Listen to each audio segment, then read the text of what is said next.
We are live with another episode of Comic Talk. It's that show brought to you by The Keeg, where we talk about this week's new comic book releases.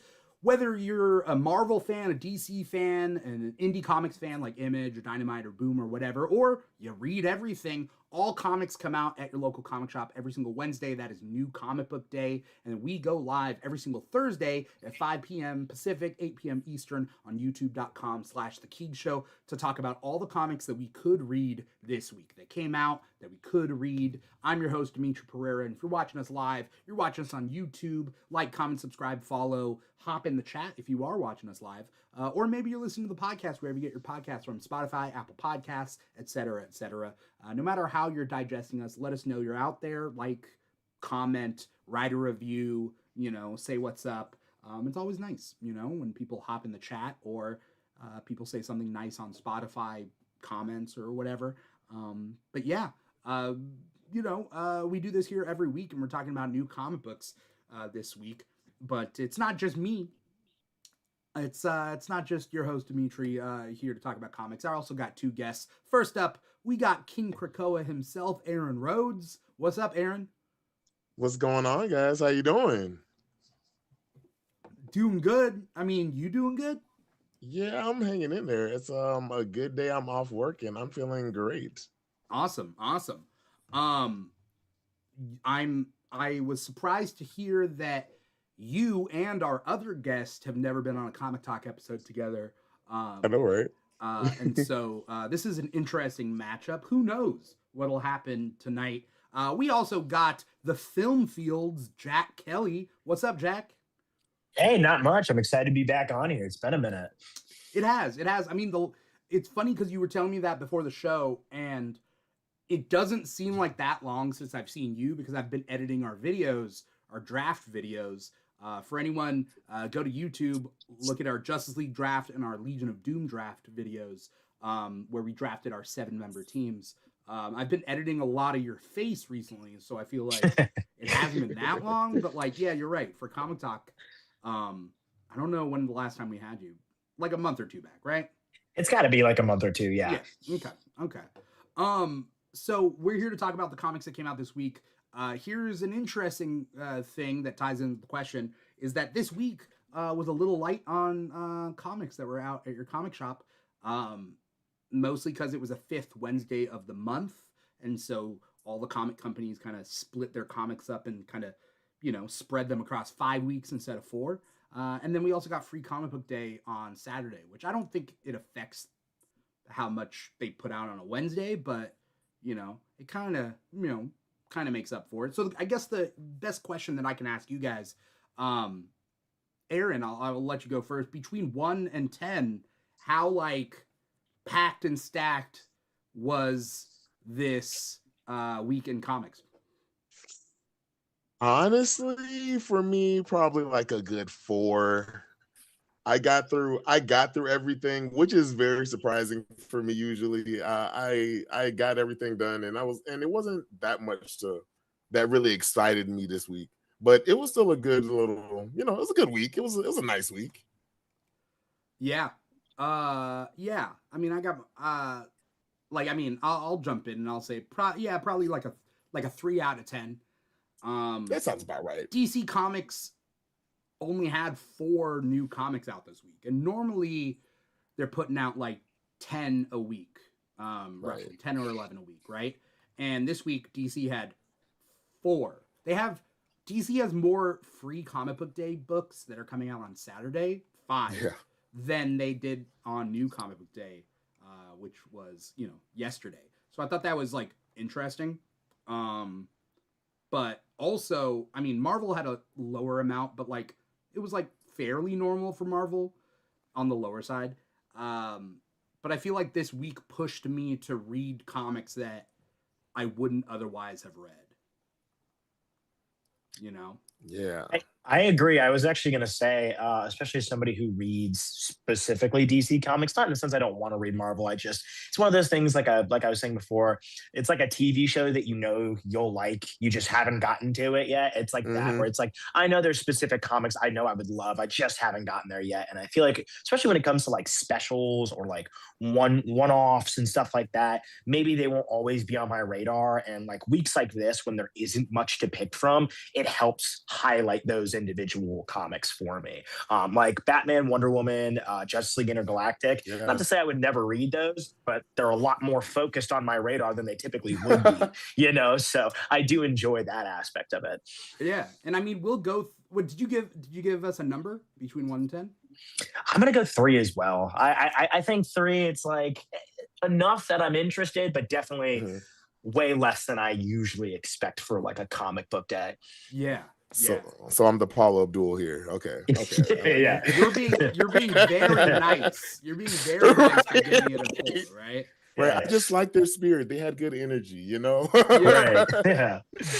Jack said a phrase that just got my brain going in a direction of like, man, I wish we were like a big budget, like late night talk show that talked about comics, so that I could hire Michael Bublé for a parody of Just Haven't Read You Yet. Instead That's of a Just good Haven't idea. Met You Yet, right? Isn't that Michael Bublé? I think. Yes. I think so. Yeah. Yes. And That's a masterpiece waiting to happen. It would be a comic book focused parody song. Just Haven't Read You Yet. Yeah, we just don't have the budget to hire Bublé. Unfortunately, maybe we'll get there soon. Right. One day. It's such a Jimmy Kimmel idea. If Jimmy Kimmel liked comic books, It really is. Idea. Maybe one day. Maybe one day.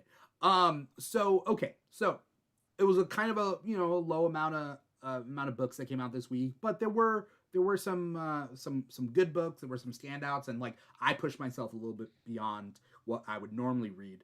You guys want to go through your reading list this week? Yeah, let's go for it. Who wants to go first? I can go first. So I read Zatanna #1, Justice League Intergalactic Special 1, Batman Wonder Woman Truth 1, Wonder Man issue 2, and Punisher issue 3. Yeah, fair. Nice. Aaron, you want want me to go? Yeah. So I read Uncanny X-Men 27, Zatanna 1, Batman and Wonder Woman Truth 1, Justice League Intergalactic Special #1, Generation X23 #3, and Wonder Man #2. Okay, nice. Have some thoughts, but we'll end up. I also read. We'll discuss as we're going through this. I'm like, I have thoughts about each and every one. So I mean, good thing we're on Comic Talk. So okay, right. Yeah. And have we actually read a lot in common? I think this week actually. Well, there's not. We were kind of forced to it was like with the low turnout of comics this week, like kind of forced to like read the same stuff. Kind of had no choice, but Yeah.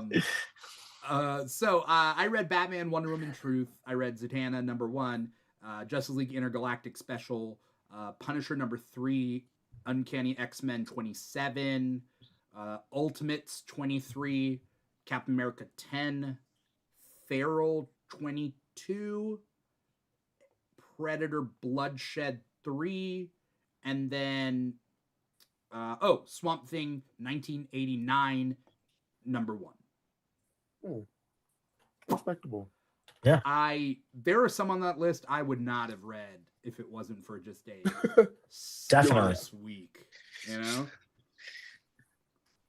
Yeah, for sure. Which I will, give my thoughts. But we'll get right. Here's the question though: is what is your pick of the week? Was it here's an easy thing or a better question before you go over the pick of the week.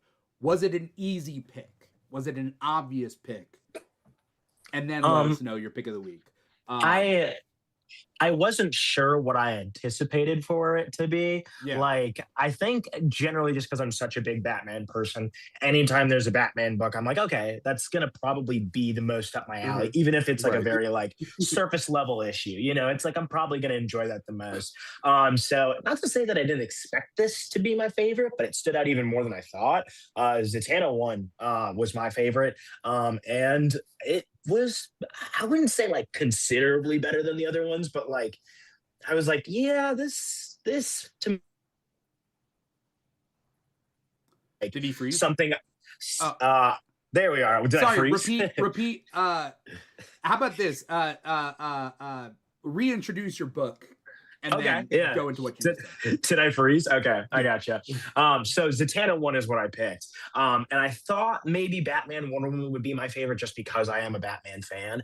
But I think the thing with Zatanna one is it felt the most like something I would be very excited for on a normal big comic book day. Like it just kind of had that vibe to it, especially with magic related DC characters. It felt the most like this feels like something that would come out and really excite me on like a big normal comic book day with a lot of my favorites. So I would say that was considerably my favorite. I mean, that's a good solid. You're right. You're prefacing this by saying like this is your pick of the week, not because it was a low week. Like it could have been your pick of the week on another week, right? Yeah, like, absolutely. Just a good solid book. Right. Yeah, and I enjoyed it a lot. Like I think the other picks I had as well were fun and like I said, way more on my radar than I typically would expect. But again, like I think Zatanna just kind of fits that mold of like, oh, I would really enjoy this on a typical comic book day. So for me, that's definitely number one. Yeah. I mean, I read this one. Aaron, did you read this one? Yeah, I read this one too. Was this gonna be your pick of the week? Honestly, I almost forgot I read it, and as soon as Jack started talking about it, I was like, actually, kinda though. Like, well, now you can't. Now you can't because you forgot about it. Right. I gotta stand up my pick now. I guess. Right. But as he was talking about it, I respected that. What do you think about Zatanna number one? Oh, I was actually very surprisingly surprised that I liked it that much. I like Zatanna as a concept, but I've never really like sat and read her stuff and like really, got into it. But this was like a different, it was different. I love a magical moment, and I love that it's kind of like we're getting a Sorcerer Supreme for DC, kind of in a moment. It is very Sorcerer Supreme, yeah.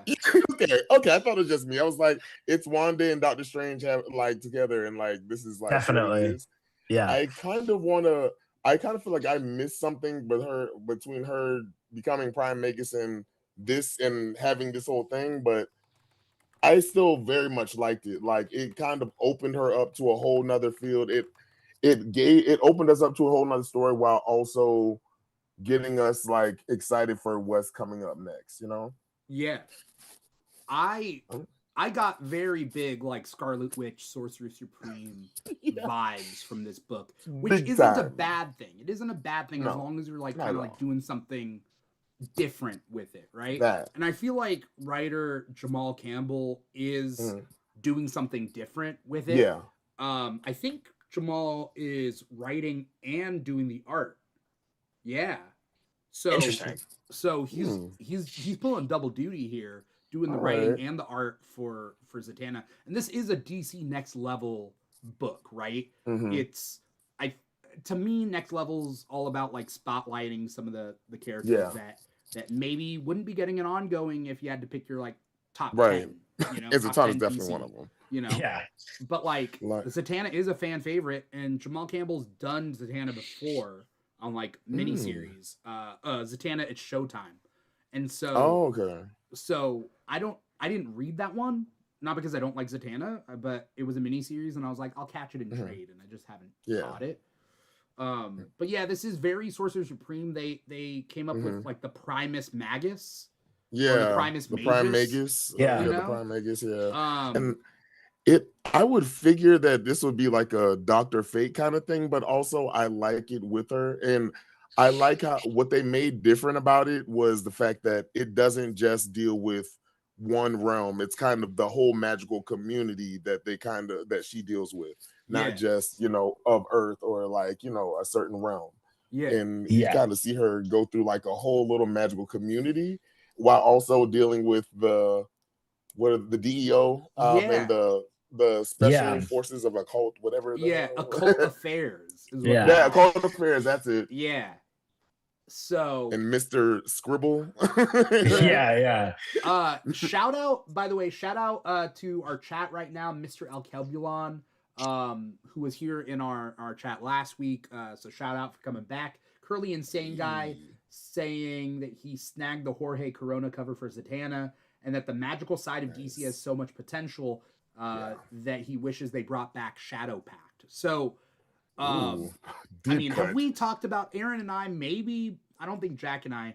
Aaron and I, like, have we talked about how, like, both of us, I think, like the DC magic better than Marvel magic?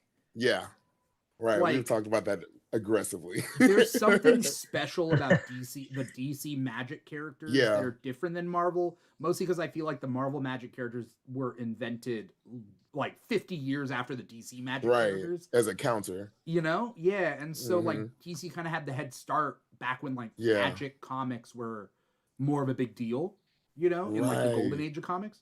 And so, I love the Shadow Pact. And I feel like if this series is going to explore the magical side of DC, like, I'm all for it, Yeah, definitely. Like, I think the big thing for me is that I always appreciate when they let the magic characters like play in new sandboxes where it's like weird stuff you haven't seen before. Like, you'll see reoccurring villains or creatures or stuff like that, but they always dive into something new or strange, or even if it's like a one-off creature one of them is fighting, they go off the rails with how it looks, how this whole thing works, what magic one of them is using. And I appreciate that a lot, and I think we got a lot of that in this issue for Zatanna. Like, I could tell where I was like, oh, this is interesting. Like, even the design of the weird creature that took over the elf lady, like, was really interesting. Yeah, like, I like that a lot, so that's a big reason I've always really liked DC's magic users, just because they do give them new sandboxes, even sometimes when it's just like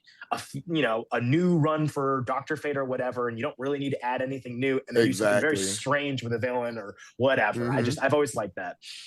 Yeah, they have like a great way of making it whimsical, but also very like the stakes of it all as well. And it's like you said, like, they're very distinctive in the magic users, and like every magic user, what I very much appreciate is they all have a specific way of doing magic and a specific magic type.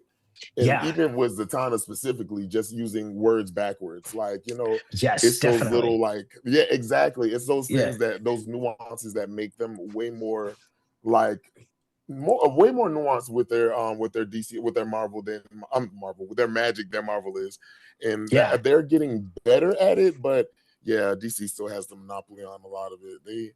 They're not afraid to do it, like Justice League Darks and like the things like that. Like, we need more of those. Like, I love the Upside Down Man. That was such a cool concept. Like, that's so cool. From Justice League Dark, right? Yeah, from Justice League Dark. I love that. But now, and I don't know all these characters, so I have to like look them up.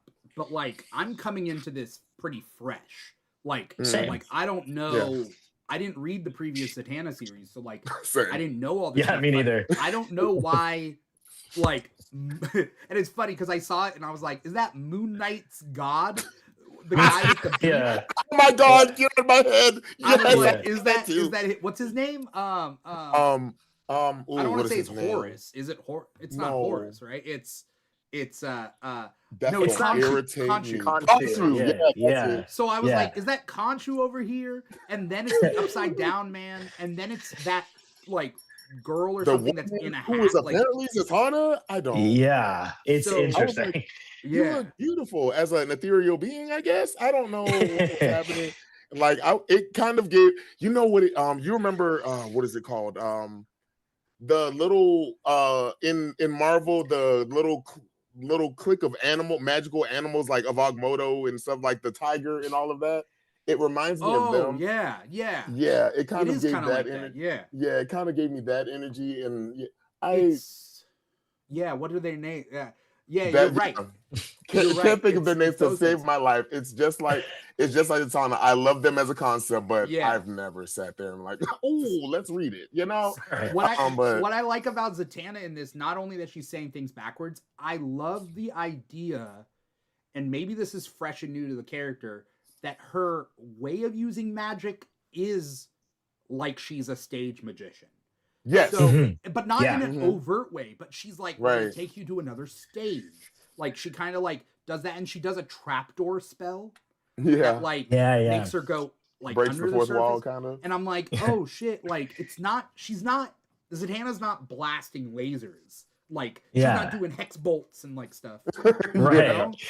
And so I'm like, oh shit, okay, that's what I like to see, because like redundancy in comics is like, if there's two characters with the same exact thing, then it's like, well, why would I read one over the other? Like, give me some reason to like prefer one. But you're getting something new out of this one. And what really clinched it for me on this one, and like, I feel like I'm hijacking Jack's pick of the week because go ahead. Like the Department of Extra Normal, the DEO, Department of Extra Normal Operations, their occult division, and like his face turns into like his name is redacted, domain like that. Yeah. And like redacted smiley face. That smiley face kind of vision thing. I was like, oh, now there's a government operation with magic, and I'm all for it. That's what I'm here for. Yeah. Like I said, like I like when they add these new characters into the sandbox, because like especially for magic characters, they're really not afraid to add new supporting characters, aspects of the lore. You know what I mean? And just bringing in somebody like this with a really cool design, like I like that. Whatever's going on with his face, like that's really interesting to me. It's so simple, but it's like it actually looks cool as hell, and like absolutely. And I love that it's like you said with the different sandbox of characters. Like with magical characters, especially with DC, they do good on making new like magical characters and having to do different solutions. Because with a lot of their villains, you can really just solve a lot of magical problem, like just do it with good spell. So like the fact that they give them something to actually go work against and not give us an easy solution to it all, like it kind of is a cool little thing to watch, especially with Zatanna and the cursed spirit that was infecting everybody. I love that concept. Plague demon. Definitely. Plague demon. That's it. Plague demon. Yeah. I mean, before we move on, I think there's like two things that I wanted to say. One is I think that like Jamal Campbell's art is working overtime. For sure. Not to say that the writing is bad, but that like if the art was bad, it just wouldn't be as good. But like the designs and like the art is doing it exactly what the writer wants, because the writer and the artist is the same. So that's like one thing that I saw. And then second thing, what I like, maybe I don't know if DC is doing this across the board, but I like the fact that when a character has an absolute version, to me in my head, DC is worried that people might prefer the absolute over the regular Prime Earth version, or that like if you don't offer the Prime Earth version, that the absolute version is just going to be the version. So now we have two Zatannas, absolute Zatanna and regular Zatanna, and we can have our cake and eat it too. Like we can have two universes, and like we don't have to prefer one or the other. Like they're doing different things. You know, I guess they're kind of not doing that with Martian Manhunter, because he's been nowhere. He's only like been to keep an my boy absolute John. They like to keep my boy John in a little box somewhere. And I kind of hate that. He's one of my favorite DC characters of all time, like top 5, and they put him off in the corner somewhere. One thing that always gets me, it's slightly a bit off topic, but when it comes to like new initiatives for DC or something like that, whenever there's a focus on a certain, hero or character that's like maybe like B tier, like not really forgotten about, like they get stuff, but when they kind of pop back into things and get a lot of attention again for some reason, like I really like Firestorm. It's just funny to me because he just hasn't really been there, and then randomly it's like, okay, here's his new run. No, he's just in the background now. No, he's been around, like whatever, and I'm like, okay, but he hasn't really been around. What? But, like they do that a lot, and I love it because it gives spotlight to to them again. But it's funny because it's almost like they kind of just pretend he's been around. He just hasn't gotten much focus. You know? Yeah. With Justice League Unlimited, they can do that because because the artist can just put anyone in the background, and then you know, like, oh, that's my favorite character. They haven't had a word of dialogue in the past 5 years, but like we're okay with that. We know they're there, so maybe they'll circle back around to it. You know? Yeah, absolutely. Like that's one of the. That's one of the main reasons I like what they're doing with Justice League Unlimited, because it is like, all right, you don't have to give this guy a giant focus, but just draw him in the back, just doing a few things, a cool fight move here, whatever. Like, just I want to know that he's around, you know? Yeah, right. Yeah. Those handful of Captain Adam fans are loving his life right now, and that's me. Amazing. That's me right now. I know. Yeah, man. Oh, that's man. Me. You're strong. You're loyal. You're loyal because you're sitting in there. You're right in the wings with him, just hanging on. Absolutely. They either blow him up or he's just kind of around, you know. So he's beat up by Superman and becomes a foil for Superman, but then loses him all over again. You know. I hate when they do that, but we take what we can get. You know, exactly. Yeah. Before we move on to Aaron's pick of the week. Another thing I just want to throw out, I think it's a hot take, maybe. I think that Justice League Unlimited, and I am a big fan of the series, I think Justice League Unlimited is really good for the DC universe, but not so good for the Justice League concept.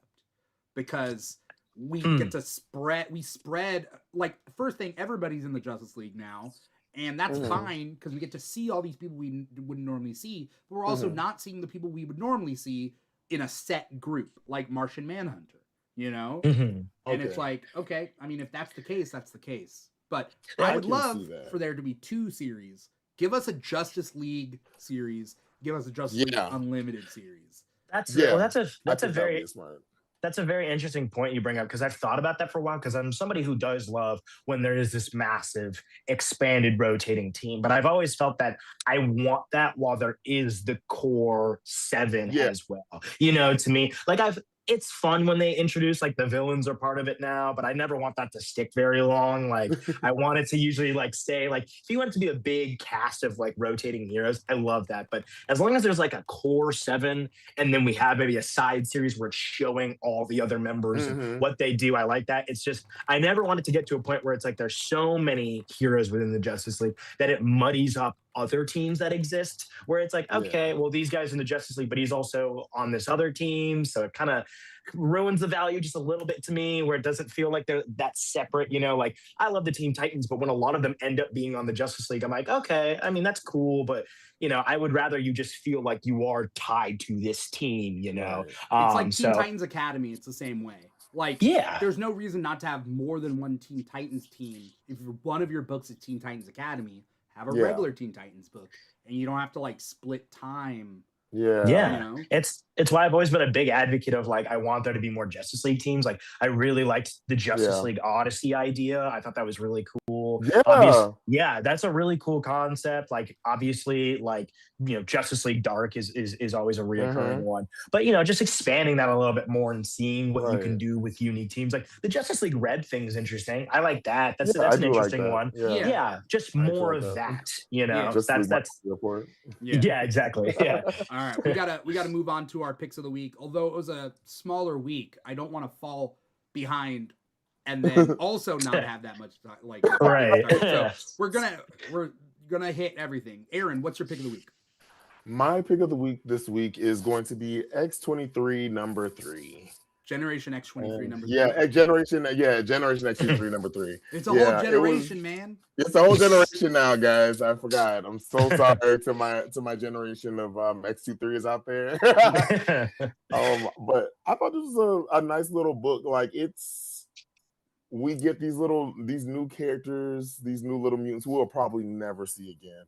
But like I kind of already like them. And I hate that. But no, I like the concept of, I always like when Laura has a moment where she has to like find these little random clones. I don't know why it's such a random through line for her, but like every time it gives good results. I'm not gonna lie. These kids and like the way they see themselves is not quite mutant, but not human either. Like it's a nice It's a nice little team they got. Are there I want mutants to see what they though? do. Are they mutants or They are they are humans that are mutants. experimented on? They say they're not mutants, but their genetic tissue was taken from mutants, so they're mutants. Oh. But they call themselves degenerated, and I'm like, bro, like, Degenerated. All right. like an X gene is an X gene is an X gene. But Well, Marvel is doing something weird with the mutants right now, where they're saying if your X gene was activated later in life, you're still a mutant, and it never used to be the case. That used to be called mutates. But like now, Magneto in Jed McKay's X-Men run, he's like, nah, we're all mutants here. Like, right, which I think it's supposed to mirror like the like real life thing of like, oh no, you're only half blah blah blah, you're not blah blah blah. right. Like it's supposed to kind of mirror that, but it doesn't quite and it work. You know? And I think it was like the mutants who, like the humans who had a latent X gene, whose X gene never activated or just had a latent X gene, but they just like had it like jump started, I guess. Yeah. And he was like, nah, he was like, no, you're a mutant. And I'm like, that I kind of like the concept of it in a way, because it's different from the mutates in a way, because they're scientifically made, but without the X gene. Mm-hmm. No, I don't know. We may have to figure that out. I think there's nuances. We're gonna have to have a special. Mutates, I think, are X gene turned on, but like Spider-Man doesn't get his powers from an X gene turned on. It's his other genes that are messed up. Right. So right. I think mutates aren't mutates don't have X genes. I thought mutates are X gene. It is X gene related that's been turned on. No. They're just people who've been genetically experimented on. So like Spider-Man. Who are mutated. Yeah, exactly. But I don't think Spider-Man's a mutate. They call him a mutate. He's a mutate. Wasp is a mutate. Like Captain America's a mutate?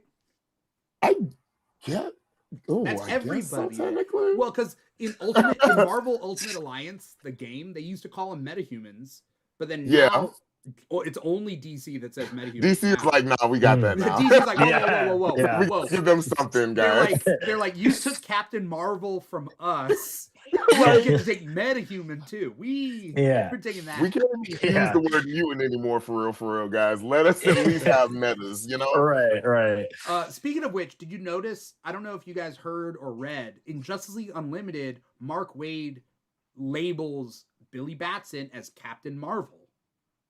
Huh. So is it not the Captain anymore? According to the most recent issue of Justice League Unlimited, Billy Batson is Captain Marvel. I've been so confused because it's either been Shazam or Captain Marvel, and now for a while it was the Captain, which I didn't love. Yeah, that's gross. Is that true? It was the Captain for something recently. Yeah, I'm gonna throw up. No, it reeks. I don't like it at all. I really don't. Disgusting. Not the Captain. That's something that Captain Adam would do, probably, but not. He would. He really would. Yeah. But, I mean, and it's funny because Mary Marvel was still Mary Marvel. Yeah. But then in Young Justice, the cartoon, she was called like Sergeant Marvel or Lieutenant Marvel. It was like a military rank. Captain Marvel, whatever Lieutenant other Marvel. And it's like, let's not go through the military rank because none of these kids are military people. Right. No, yeah. I promise you, we will know who they are, guys. They can just have regular names. Like, exactly. It's fine. It is what it is. All right, so okay, Generation X-23 number 3 was your pick, right? Yeah. All right, so my pick of the week is Captain America issue number 10 by Chip Zdarsky. On the Marvel side of things, leading us into Avengers Armageddon. That's going to happen in a couple of months. I am a real big fan of Chip Zdarsky's Captain America run. This is issue 10, and the first 5 issues, I believe, were a flashback of Captain America having just come out of the ice and going on missions, and then now it's like back to present day, both stories have to deal with Latveria in the past with Doom, and then now this is post Doom's death in Latveria, and we got all these like rebels and like resistance fighters and all that stuff like vying for the throne of Doom. So it's been really good. I don't know if you guys have been reading this one, but It's I would say this series is maybe top 3, if not number 1, top 3 of like what Marvel has put out right now. I haven't read it, but I am a big like Chip Zdarsky fan. Yeah, I love Chip so Zdarsky. so I definitely have to check it out. Yeah. It's really good. And I mean they're leading us to Avengers Armageddon or whatever. Which isn't like a cosmic Avengers event. It seems like it's political intrigue sort of event. Yeah, I have no idea what it's about. And Yeah, same. I don't exactly know. So basically the status quo right now in Marvel is that Doctor Doom is dead. Yeah. Because he took over the world and he changed everything. part. Like he took over the world in One World Under Doom. Then he sacrificed his life because he accidentally killed Valeria Richards, Yeah. who is like the one Let's person he hear that, loves. King. And so he gave up his life to bring her back from the dead. And that's the only sacrifice that was allowed. Like, is, you know, for someone as selfish as Doom to be selfless. So he sacrificed his life. Now Latveria is in disarray because nobody's there to lead it. And then the American government wants to come in and take all the little things that Latveria has. Of course. And then Red Hulk, Oh. which is Thunderbolt Ross, he is like one arm of the American government, and he's like, look, I'm in charge. We can't, the UN won't let us enter Latveria in space, but we can send in a team. And then but Nick Fury has a team of S.H.I.E.L.D.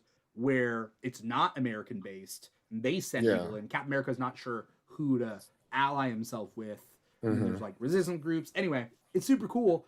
Definitely worth reading. And Chip Zdarsky definitely puts a modern morality twist on things, right? Like the idea that the Iraq War, that's the first 5 issues of this series is Captain America waking up post 9/11.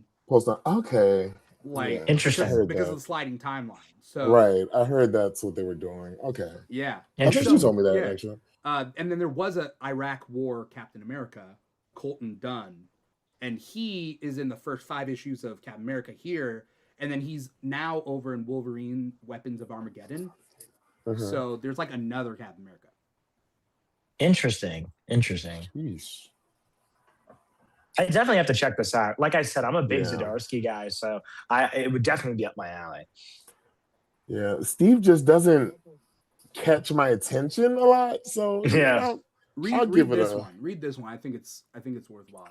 I'll give it a try. I guess. I like the art. The art I've seen for it is very pretty. The art is so good. Yeah.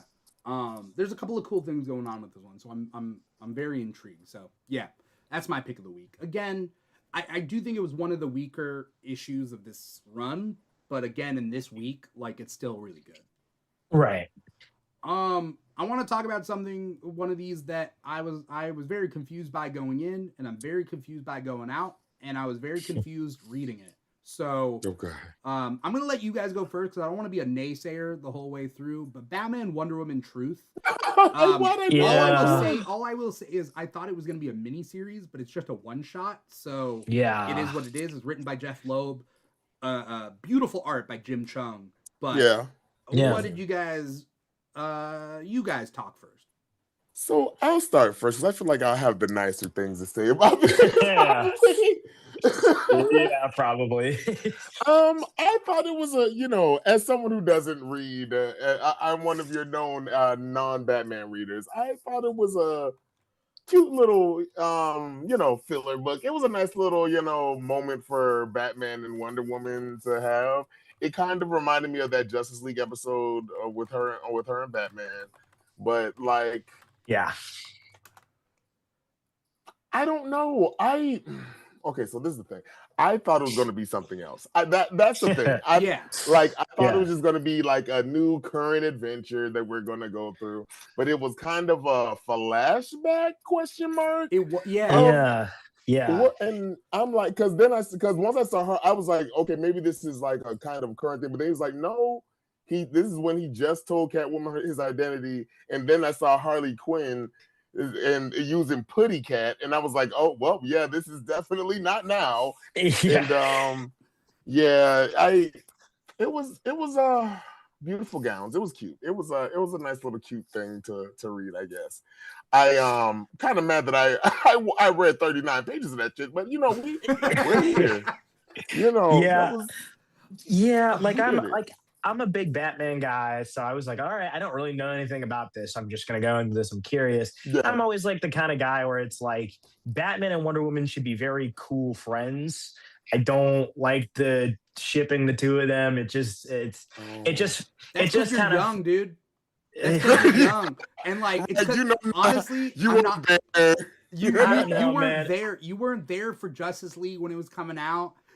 You No, didn't I was though. the I was. beautiful tension that they gave. That's the main reason I don't love it. Because then every time people are like, I don't know, they have something together. I'm like, are you just saying that because you watched the Justice League show? Like, is that They the work only reason? really well together in Justice League, so I ship the Justice do. League cartoon versions of them.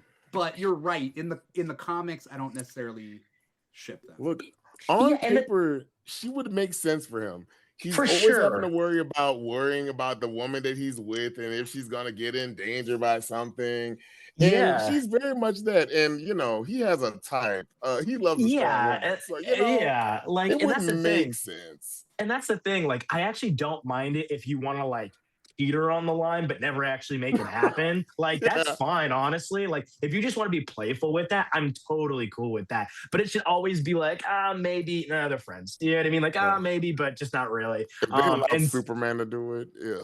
that's the Superman thing is that- definitely not supposed to be. They with were Wonder Woman. together for a while, for a minute. That was New 52, and that is Yeah, one of the many things I hated about it. Yeah. that's one of my least That was a favorite sin. ships I ever. hated that with all Superman my and heart Wonder and soul. Woman. It I was just like- it kind of feels like a kid came up with the idea. Like, you know what I mean? Exactly. Like The you know kid's when you're like dream. it's just like the two superpowered people and they're in love. Like it's just like so like okay, whatever. Like it's so nothing. Yes. You know what it Yeah. reminds That's me of? It reminds me of back in the day. Reminds me back in the day when people were like, Barack Obama and Beyonce should get together.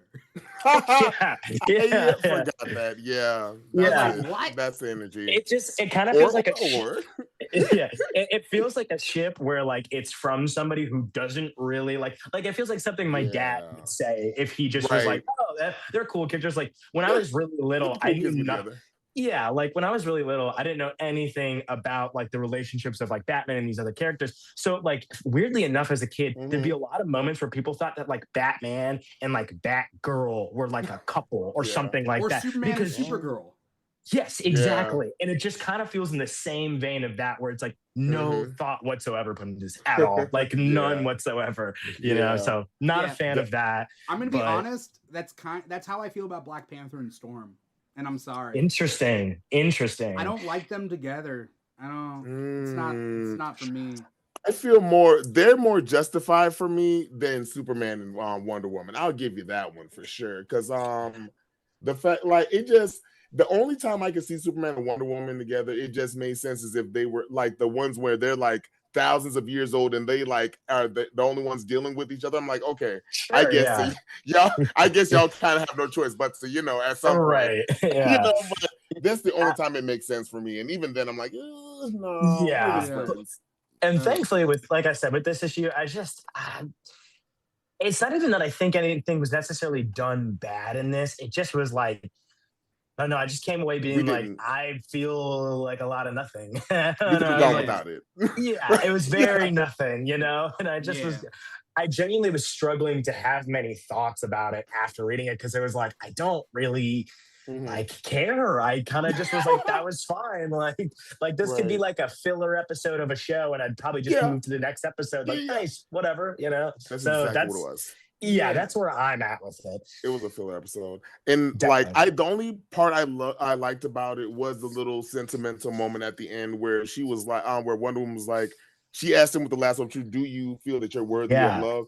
that was the most powerful moment I feel like of the whole thing. Where I was like, For sure. oh yeah, and then I was like, the fact that he couldn't answer, I was like, oh, I literally clutched my heart. I was like, oh, this cute. Yeah. Like, If we did like, a little bit more of this, you would have had my attention, you know? Like, yeah. Exactly. If we gave him some more, oh, Bruce talking about feelings? What? Okay, I eat Yeah. that shit, I'd be here. Yeah, exactly. Right. You know. But we Yeah. just got him basically sulking over the girl who he broke up with and then hired her to do a job after he just broke up with her and then decided, oh, she's acting crazy because she's mad at me because I broke up with her. I just, the math didn't math at that point, and I just, I refuse to let it, I refuse to let this be Bruce's thinking process. I just, I just was like, I'm not into this. Not into this at all. Right. I don't know who this is, but this isn't Bruce. This seems like Jason Todd energy. This is chaotic energy. Very, very much. Yeah. Yeah. So, I mean, here's the thing about this one is that going in, I heard, or at least it was solicited as, or I read the solicitation wrong. I thought it was tying into Hush 2. And same. And then I was like, well, what did they got planned? I'm very intrigued. Not because I like Hush 2, but because I dislike Hush 2. I dislike Hush. And Hush 2, for anyone out there, is the miniseries sequel to Hush, the first one that came out like 20 years ago. But the problem is they missed all their deadlines, and now the whole series has been delayed to the point where they restarted the Batman numbering comic, like the next comic, before it was even finished, because like they're like, we can't wait on this. And I was like, is it Jeff Loeb's fault? But part of me is like, nah, it must be Jim Lee's fault, because Jim Lee and Jeff Loeb, I mean, that's kind of the whole point of Hush 2 is like, they're back after 20 years. They're working on something together, but they can't even like, do everything on time, which Jim Lee's a busy guy. I get it. But also, it's weird how it's been delayed. And then they delayed it, and they're like, the second half of the first part of Hush 2. And I'm like, what? So there's going to be a sequel to Hush 2 that is... So now they're adding to it. They can't even keep the first one on time. And the first one of Hush 2, there's a second part of Hush 2. I don't know. Super confusing.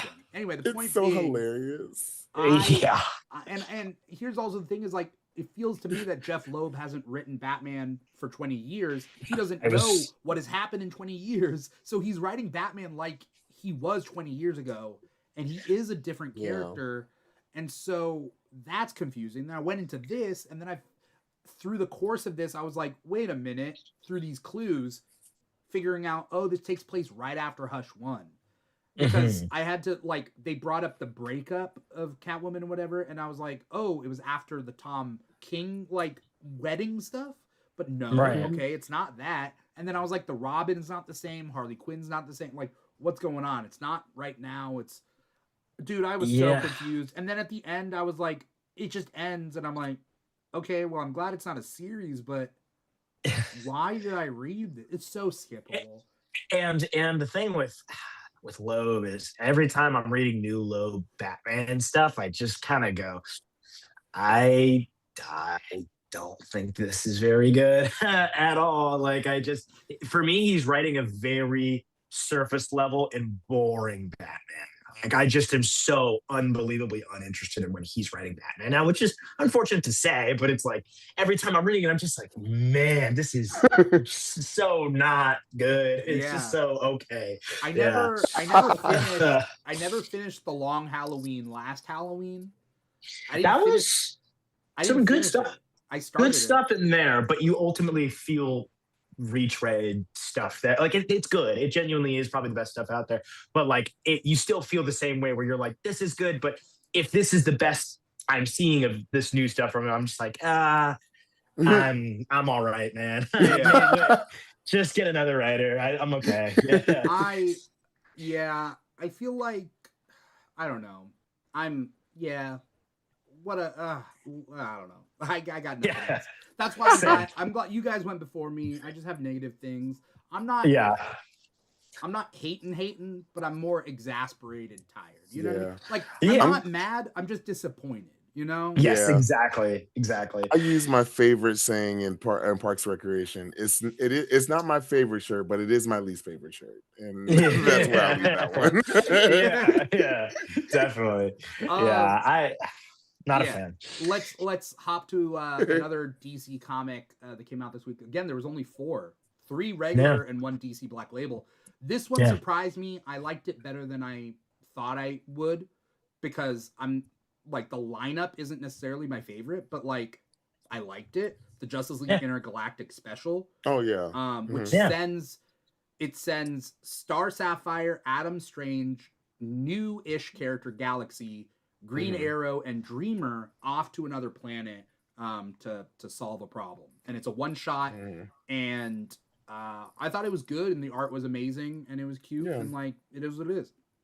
Yeah, like I don't have very like strong feelings, but it's the opposite of the Batman Wonder Woman thing, where it's like I don't have strong feelings because there's a bunch of nothing. It was like, no, this was just like fun. I don't have like strong opinions about anything, but I'm like, I'd read more of this. This is fun. I had a good time, you know? Yeah, like, and I ever since like Dreamer has kind of synergy wise from the CW, because they use like the CW costume and all that stuff. Yeah, I've actually enjoyed the character. It's like one of the times that I'm actually like, oh, I actually like the synergy for something like this, especially when the character wasn't really necessarily used that often before that. I don't really think so. You know, the character didn't exist before the CW show. So the character, so the character is Nia Null from Null Tor, but the planet of Null Tor is found in the future with the Legion of Superheroes, where Dream Girl in the future is that's what I was thinking of Nia Null. Right. And so so technically she is a ancestor,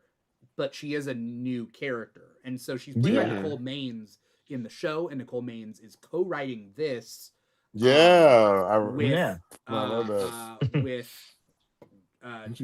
Jadzia, I believe is her name. Jadzia. I'm trying to Jadzia Axelrod. So they're both co-writing, and then Travis Moore doing the art. The art was amazing. And then it kind of ties in with the Pride book that's coming out later in May, I think, called Dream Girls, I think. DC Dream Girls. So it's tying in with Dreamer, and then it's a Pride book. So, I mean, it's interesting. Well, because when I think of like the Dreamer character, I keep thinking this feels like a character that I want to see more involved with Cosmic DC, which they do. Yeah.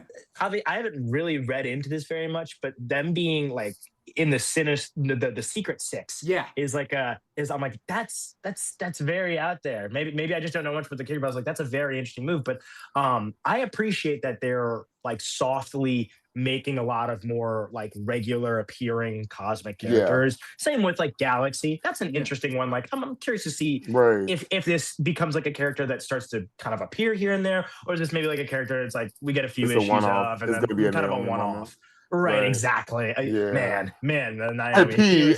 I know. A moment of silence for our girl. Who's just out there in the ether too, just chilling somewhere. You know? When Galaxy? Naomi, yeah. Oh, Naomi. Oh yeah, Naomi disappeared. Yeah. And that was a weird one where it felt like I couldn't get the read on what this character's like progression of popularity would be. No, I'm like, I don't know how popular this character is going to get. And then like, there's the part of the time where they were getting like a show, and then I was like, CW show, They had a whole season. And then I'm like, cute little show, but I was like, I don't know if there's enough like not to say there can't be attention in the future, but I don't know if there's enough attention on them right now. Where I'm like, I don't know if right now is the right time.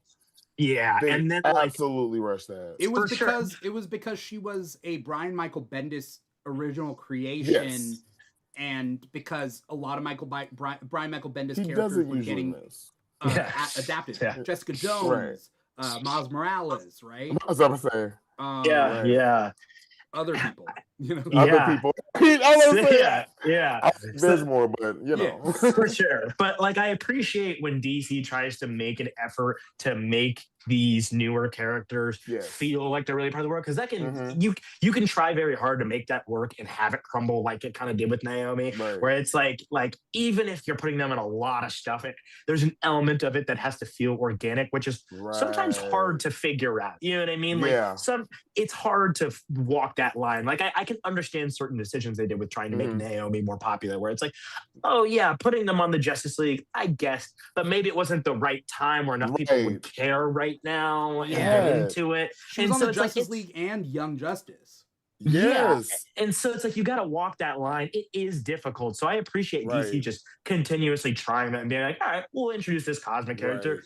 throw them around a little bit, see what they work in. So I do Yeah. appreciate that. I I appreciate think they've DC learned their taking the lesson. chance. Also, it did fail, but also it should be allowed to fail For without. sure. Mhm. I mean, what I don't want is people being like, "Oh, there shouldn't be any more like black solo characters anymore." Which, Yeah. Right. you know, Right. sorry, but like Right. DC needs a black solo book. Like, should, Right. Absolutely. you know? Yeah. I think they very much I feel like they tried too hard with Naomi and they like Yeah. oversaturated her too much and then didn't know where to go with her. Like they gave Right. her so many powers and then they kind of like at one point they were equivalating like equalizing her to Superman. I was like, okay, that's cool, but like can we like work up to that point? Like Yeah. I Like feel there's like there were steps that should have been taken. Like we could have taken kept her in Young Justice or a Teen Titans moment, and then let yeah. her grow to that. Yeah. Not just Yeah.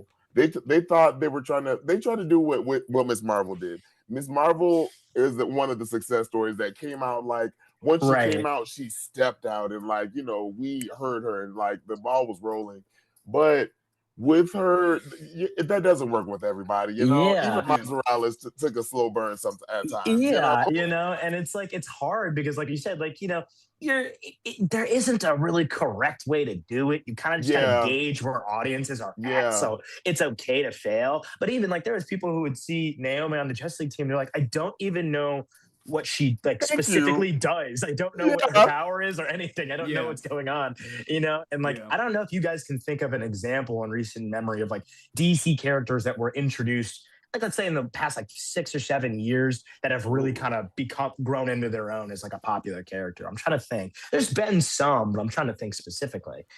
That's one thing I think DC very much needs to work harder on and like they're good at introducing like cool characters, Yeah. but honestly, they don't give them the time to really grow. Well, For Like they I fall feel sure. back like on if Batman a they lot, you know? yes, Batman and Yes. Superman, like and it's like you have to give them more than just like a few months to just like sit there and like do something. Even with comics, even with 6 months, you can't really show somebody like give somebody the notoriety that they need until like at least a year into it. Like Emma Yeah. Frost took over 10 years to become a main stage character that like is Yeah. a household X-Men name. Like more over a decade. Like then Yeah. it's one of those things like you have to actually put in the time. And I feel like sometimes DC gets scared and like no, let's just stick to what we know and just give them the stories that we're good at. And I'm like, Right. okay, but we've seen that story like 100 bajillion times. Can we Yeah. like And it we and it and even so, like when it comes to like falling back on Batman, like you said, yeah. they do, because like one of the biggest characters I can think of that has really popped off on their own was the Batman Who Laughs. So like that is like a character that like so many Dude, people he's the know. worst. I hate him so Yeah, much. I get it. Yeah. But like when I think like, and also they can come back to characters that they did introduce and maybe it just didn't go well. Right. They can bring them back Yeah. in. Like, like I've always been a big fan of Sideways. I think he's a character that's so I do too. easily. I like it Yeah, too. I think he could so easily, like it's a little knockoff Spider-Man-esque, but it can so work for them as that. Yeah. Like it absolutely can Yeah. work as like Yeah. fun teen hero, cool costume, Right. cool powers. Like they've kind of brought him back here and there. Like he gets a moment here Mhm. and I'd like to see them really put some more spotlight on the character. We got to And move bring on to the back- rest of the comics though. But Okay, But- but bring Yeah. back City Boy too. That's all I'm Yeah, gonna yeah. say. well, yeah. Same. So Yeah. they're throwing City Boy things was at the wall and seeing what sticks, which is great. I think the big problem that both DC and Marvel have, but in different degrees, is that Yeah. characters reach like pop culture momentum with animated series, with video games, Yeah. with live action adaptations, right? And Yeah. so Yeah. the problem is like DC hasn't had a proper animated series in so long. Like DC, Right. if DC Young brought Justice, back an RIP. animated series, they can introduce characters to the masses, to the kids, and get the Yeah. popularity of like Red X. Bring back Young Like Justice. Red X popping up out Yeah. of nowhere in the Teen Titans show, and Yeah. then being brought into Titans. Teen Titans Academy. Like, cool, but like more than that, you know? Anyway, Right. we got a whole list we got to get through, and we don't have much time. Yeah. We're talking so Yeah. long. We were doing so good. I know. All right. Real quick, I just want to talk about Feral, issue 22 from Image Comics.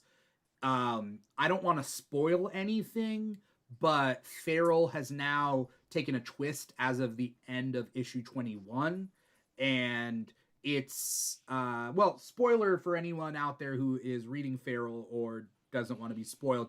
It's not so much of it's a spoiler for direction. Basically, this was supposed to be like separate than the previous miniseries Stray Dogs, and now they've merged Stray Dogs in with Feral. I don't know how, because there's a dead character that is alive in this, but I don't think they're dealing with the multiverse in this zombie apocalypse of cats. I don't think they're dealing with One's that. clearly a But flashback. the characters in Stray Dogs are in Feral now, and they just introduced it. And so, Interesting. if you haven't read Stray Dogs, read Stray Dogs, and then read Feral, because they're both really I didn't good. finish reading it. Tony Fleek's do an amazing job. But I am very confused. So basically, the first half of this book, there's two stories in one. One from the cat's point of view and one from the dog's point of view. And they can't talk to each other. And so, because they're different species. So it's interesting. The direction they're going with this zombie rabies apocalypse is really cool, but also kind of confusing. But I love it. I love Feral and Image Comics, and Tony Fleek, shout out. So,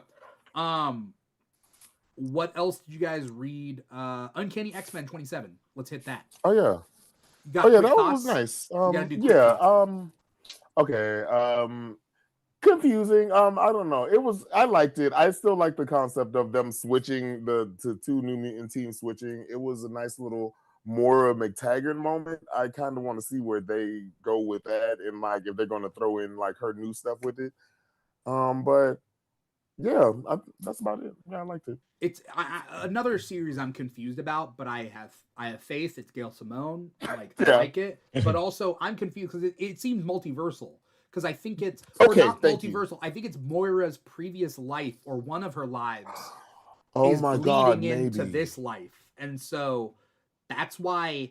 So in one of her lives, she must have made the New Mutants to kill the Avengers. Yes, in one of the she does talk about that they fight the Avengers and the X-Men Right. in one of her lives. So I'm sure it has to do. That's why it says else when, and I think it's Mhm. because it's one of the previous lives of Moira McTaggart.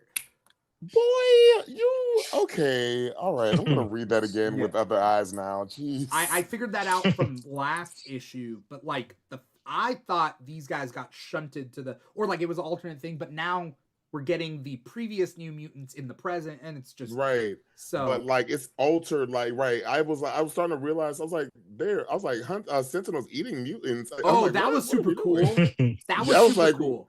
Yeah, I was like, what are we doing? They look like scary as shit though. I was like, okay. So They look Jack, creepy as hell. you know what the mutant hunting robots are? The Sentinels. Yes, I know the Sentinels. Yeah. So in this alternate, maybe previous life of Moira McTaggart, it's like convicts that have been experimented on to become zombies. Those are Sentinels, and they have like Yeah. an open mouth in the middle of their chest that I think they eat Yes. people with. Oh, interesting. Instead of the beam, Interesting. instead of the Sentinel beam, Right. like that they shoot, they have like They're just teeth in a circle mutants. in the middle of Oh, their chest. interesting. Yeah. Yeah. Interesting. I mean, Very who knows? creepy. That might be one of the ongoing things that like affect, like X-Men comics will keep, like even though it's an alternate thing. It's Super pretty- interesting. It's pretty. That sounds cool. Sick, yeah. Yeah, it sounds really cool. Yeah. All right. That's Uncanny X-Men 27. Did you guys read The Punisher issue 3? Yes. You got quick thoughts on it? Yes. This and Wonder Man, I'm very new to a lot of Marvel comics, like I've said. So these were like two where I'm like, oh, why not? You know what I mean? They're like, I only have to catch up with like 3 issues and 2 issues for one of them. Mhm. Interesting. I have a question just because I haven't tapped into a lot of Punisher stuff. Does Jigsaw always rip off like his face all the time? Because I've read these first 3 issues. And it's happened a lot. He's putting on fake faces on top of his face and then becoming like a master of disguise. I didn't think Jigsaw was like that, but yeah, because I'm reading all 3 of these and I'm like, man, he's doing that a lot. Like the first time I'm like, whoa. And then it's like, he just did that 2 more times. And this issue, I'm like, he's doing it again. Okay. It's like, it's cool, but it's getting kind of funny now. Like, yeah. It's like, it's very campy. You know what I mean? It's very, very campy, which I guess I appreciate. I don't know if Jigsaw's typically a more campy character, but I appreciate that in this book a little bit. It's just weird to see like a Punisher villain come back because they tend to die, right? So yeah, I don't know what's going on with it, but it's weird when he's like, he sticks out his tongue and his tongue has stitches in it, and I'm like, stitches on it. You stitched back your tongue like a jigsaw, just like your face. I don't know. That's weird. He's really pushing the Jigsaw gimmick very far. Really pushing the gimmick. But I've been curious about this series. I don't know if it's necessarily like hooked me really like strong, but I'm like, okay, like I think I'll keep up with this and just kind of see where it goes. There's been like a lot of like inner turmoil stuff with Frank Castle, so I've been kind of interested in that. And then the end of the issue was very interesting because he like is given like a shotgun, and they say like what was it that like there's something in here that'll like, I don't know if it'll like fix his brain or like his memories or something like that, and he like fires it. Yeah, it's like a shotgun with a chip that'll decode his brain. I don't know. It's interesting. It's supposed to be over the top. You know? Frank Castle's solution is a gun. Yeah, I can appreciate it. You know what I mean? Like, especially this being my first Punisher series I've read. I'm like, okay, I'm curious. You know, so yeah, I liked it. Yeah, it's interesting. Wonder Man issue number what? 2? 2. Do you guys both read it? Yeah. Yes. I don't think I can go back to White Wonder Man anymore. I keep like after the show. I was thinking the same. I'm just like I anyways didn't care about Wonder Man, but like now I'm like, Simon. Okay, that's fine. It's fine. You know. I still haven't watched the show. You're not gonna want to. I know. Yeah. I know. Well, that's the thing is like when it comes to Disney Plus Marvel shows, I'm always so like, and even the ones that are up there right now, like Born Again, there's some aspects of it I like. Others I'm like, it's okay. Yeah. So I'm wondering if maybe after I finish Born Again and then I go to Wonder Man, I'm gonna feel so happy because I'm gonna be like, whoa, this is what it can be like. If I go from Wonder Man, no shade to Born Again, I just think it's not as interesting as what I imagine Wonder Man is. I just feel like I'm gonna be like a little disappointed. So it's like leaving Wonder Man for last right now is what's keeping me interested. But yeah, he's like a newer character for me. This has been interesting, I think. I do agree with you that I kind of just wish he was black now. Like I kind of just was like, this was good. It's one of those things where it's like, whenever there's a change like that, I'm like, I hope it's a change like that that'll feel like it really does stick and feels like it's like a choice where it's like, oh, this character does feel more interesting now that they are black or whatever the choice is. And he really is one that I think fits that. And it's made me very curious to check out the show. So I agree there. Yeah. All right, you guys are both like really big talkers, which is normally a great thing. But also, when I'm like, quick thoughts, and we go on for 5 minutes. Like, man, 5 minutes. You can cut me off whenever. You can just cut me off immediately. Here's just a side note about you, Jack, because I've noticed this as I edit, and it's not a problem. When I edit your videos, you never take a breath in between your talking. There's never a good place to slice your dialogue when I'm editing your videos. And I'm always like, okay, this is the point. And I'm like, no, you just keep, I'm like, there's no period. There's no period. when I make videos, I notice the same thing too. And I'm like, I don't even recognize it as I'm doing it. I'm like, oh, I think sometimes I'm like, am I talking slow? Like sometimes I'm like thinking the opposite. So I've noticed it too. It's funny. It's funny. All right. So real quick, Doom 2099, Rage of Doom. Ooh. Aaron, did you read this one? I didn't get to read that one. I couldn't find that's it. Cool. I didn't read it either. I don't personally care, so that's all right. Yeah, I just wanted to do it because it was something I read.